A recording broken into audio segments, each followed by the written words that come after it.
Xin chào tất cả mọi người, ai mà đang là tín đồ của nhà mốt Prada và đặc biệt là mọi người đang sinh sống ở Hàn Quốc á, thì chắc là mọi người sẽ biết được một cái tin, đó chính là Prada Beauty, thương hiệu mỹ phẩm của Prada đã chính thức có mặt tại Hàn Quốc, đang có mặt ở Shinsegae Baekgwon và hiện tại đang tổ chức cái pop-up rất là ok và khá là lớn luôn ý. Cho nên là mọi người có thể ghé ngang để có thể xem sản phẩm cũng như là mua một ít đồ giống như Diệp nha. Và Diệp cũng có đi vào ngày hôm qua, tất nhiên là cũng có mua một tí xíu đồ. Thật sự thì Diệp cũng không có biết về thương hiệu Prada này nhiều, có biết đến thương hiệu nhưng ý Diệp là Diệp chưa từng sử dụng qua bất kỳ một món đồ nào của Prada cả.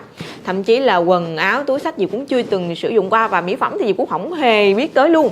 Nhưng mà do là Diệp nhìn được một cái quảng cáo nó ở trên Insta đó mọi người, cho nên là Diệp cũng khá là tò mò về những cái sản phẩm mới nữa. Cho nên là cùng với cái sự hiếu kỳ này thì Diệp đã đi đến pop-up xem sản phẩm và mua số đồ. Hôm đó Diệp mua được tổng cộng là 4 món, 2 cây son và 2 chai nước hoa. Và hôm nay Diệp rất là muốn tập hợp mấy cái món này với mọi người vào việc nha. Đầu tiên để mà nói về cái màu này, Diệp thấy nó rất là độc đáo, nó rất là dễ thương.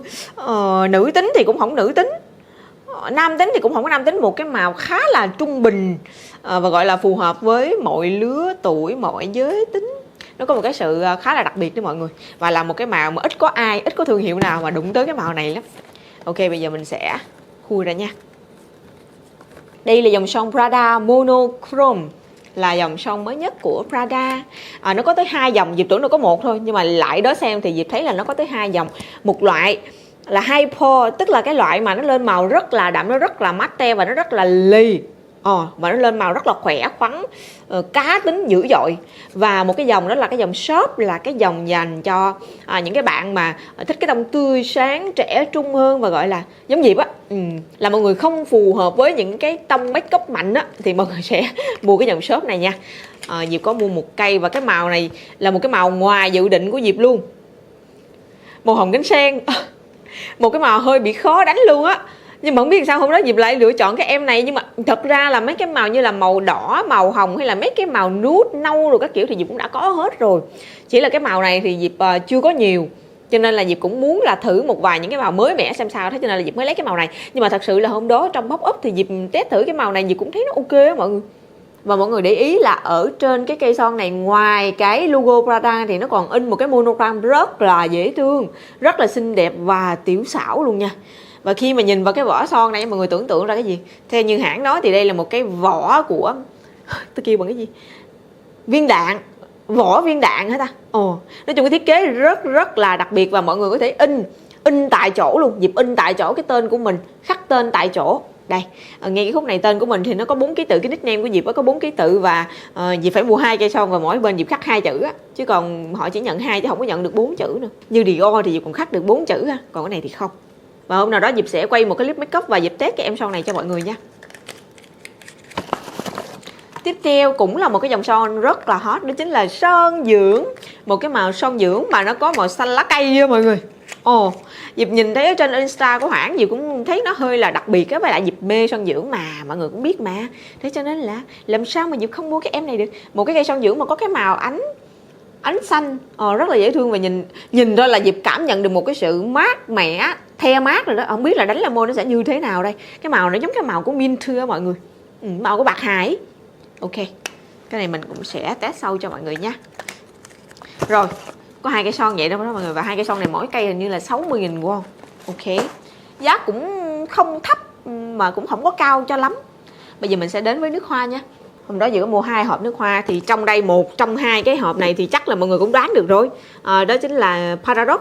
Và một cái dòng nữa mà Diệp khá là bất ngờ về nó luôn, tại vì ngày hôm đó Diệp đến là chủ yếu để Diệp ngửi cái mùi Paradox và để Diệp mua nó thôi, chứ cũng không có nhìn ngó đến những cái dòng nước hoa khác. Và thật sự Diệp cũng không biết đến cái sự tồn tại của cái dòng nước hoa khác luôn, cho đến khi Diệp đến đó và nó được trưng bày một dãy như thế này, và Diệp hửi hết từng ấy mùi. Hình như nó có tầm khoảng 7-8 loại gì đó mọi người, và Diệp ưng nhất cái mùi này. Diệp cũng không hiểu sao luôn. Thật sự thì Diệp cũng định mua 30ml thôi, chứ không có định mua 50ml. Nhưng mà 30ml nó đã hết rồi, thế cho nên là Diệp phải mua dòng 50 này. Thật sự thì mọi người khen cái em này rất là nhiều. Mọi người nói là bắt buộc phải có một em Paradox ở trong tủ nước hoa. Và mọi người nói đây là một cái mùi sang trọng, quý phái, quyến rũ, nữ tính. Nói chung rất là nhiều mỹ từ dành cho em đó. Nhưng mà Diệp cũng không biết sao, cái lần đầu tiên Diệp ngửi đó Diệp thấy nó cũng không có, nó không có gì quá là đặc biệt với Diệp với mọi người. Tức là hay là nó không có hợp gu với mình ta. Mặc dù vậy nó vẫn là một cái mùi ngửi được nha, thì Diệp mới mua, chứ nếu mà nó quá tệ thì Diệp cũng đâu có mua làm cái gì. Chai này 50ml là giá 201 thì phải hả mọi người. Cái chai khá là dễ thương ha. Và nó có một cái ưu điểm lớn chắc mọi người cũng biết rồi, đó chính là nó lưu hương rất là lâu. Cái anh tư vấn cho Diệp là nó lưu hương từ 8 tiếng trở lên. Còn cá nhân của Diệp hôm đó Diệp xịt thử xong rồi Diệp về nhà thì Diệp thấy là nó cũng lưu hương lâu á, và cái hương cuối của nó cũng làm cho mình dễ chịu nữa, cho nên là ok, cũng không quá hối hận về cái quyết định này. Nhưng mà đây là một cái mùi nước hoa khá là đại trà ha. Rất là nhiều người sử dụng nó rồi, thế cho nên là mọi người mà muốn không có cái sự đại trà thì Diệp nghĩ mọi người sẽ thử qua cái dòng nước hoa khác của Prada. Đây Diệp sẽ cho mọi người xem đó ha. Và đây là một cái mùi mà nó làm cho Diệp khá là bất ngờ luôn ý. Diệp đâu nghĩ là bản thân sẽ mua nó đâu, mặc dù cái giá của nó Diệp mua nó còn mắc hơn cả thằng Paradox nữa. Thằng này tới 320.000 won.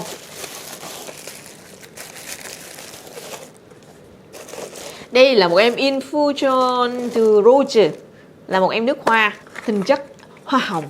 Diệp ngửi rất là nhiều những cái mùi ở đó, mùi đa số là toàn mùi hoa thôi mọi người. 7-8 chai là 7-8 cái loài hoa khác nhau, trong đó có cả cái mùi gỗ nữa. Mà Diệp là style gỗ nha, Diệp rất là thích mùi gỗ, mùi nặng, mùi dai, mùi cây đó, rất là thích mấy cái mùi đó. Nhưng mà không biết sao Diệp ngửi cái mùi này tự nhiên mình thấy ưng ghê á, Diệp cũng không biết luôn nữa. Đây mọi người chỉ cần nhìn cái vỏ chai thôi là đã thấy nó rất là baby, nó rất là dễ thương xinh xắn rồi. Diệp bình thường không có xài nhiều mấy cái mùi như thế này, nhưng mà phải thừa nhận là Diệp cũng rất là thích hoa hồng.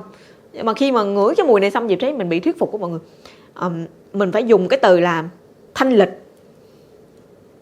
Chính xác, đây là một dòng nước hoa hết sức là thanh lịch, cho nên là Diệp nghĩ mọi người có thể xịt đi chơi, đi làm, đi bất cứ đâu, mọi hoàn cảnh, thậm chí là mọi thời tiết. Bởi vì cái mùi nó khá là nhẹ nhàng á mọi người, nó không có bị nồng á, cho nên mọi người sử dụng mùa hè nó vẫn rất là ok, thời điểm này vẫn rất là ok. Cho nên là, nhưng mà nó lại có một cái khuyết điểm đó là nó không có bám bằng cái em này nha. Em này chỉ bám được tầm 4-5 tiếng. Theo Diệp nghĩ là vậy, 4-5 tiếng, 5-6 tiếng, lâu chắc là 6 tiếng. Vậy thôi. Và nếu như mà Diệp thích cái em này quá thì chắc là Diệp sẽ chiết nó ra một cái chai nhỏ để mà mình đi đây đi đó mình mang nó theo luôn. Nói chung đây là một cái mùi mà Diệp ngửi vào thấy ok phết. Diệp ngửi mấy cái mùi kia hết rồi. Đặc biệt là có cái mùi gỗ. Cái dòng này cũng có cái mùi gỗ, nhưng mà cái gỗ này Diệp không có thẩm được nha. Cái gỗ này nó kỳ lắm, cho nên là Diệp ngửi mà nó không có đã cái gỗ đó. Thế cho nên là khi mà mình ngửi cái mùi này xong tự nhiên cái mình bị thuyết phục bởi cái mùi này và Diệp quyết định mua luôn. Cho nên là tổng hóa đơn ngày hôm đó Diệp mua là 600 mấy 700.000 won thì phải. Và khi mà mua cái hóa đơn này, đáng lẽ là đối với mấy bạn nam mà khi mua nước hoa nam á trên 300.000 won thì mọi người sẽ được tặng một cái túi. Còn Diệp là nữ, nhưng mà chắc là mấy anh chị nhân viên thấy là mình mua cũng khá là nhiều, cho nên là mấy chị cũng có tặng cho mình cái túi luôn. Để Diệp khui cái túi cho mọi người xem ha. Cái túi nó độc lạ mà nó mắc cười lắm mọi người, và Diệp không nghĩ là nó sẽ hợp với Diệp đâu. Tại vì cái túi nó rất là to, nó to lắm luôn, và Diệp nghĩ là mọi người còn có thể để đồ vào để đi du lịch luôn á. Ok, cái túi đâu rồi ta? Đây. Đây, to chưa?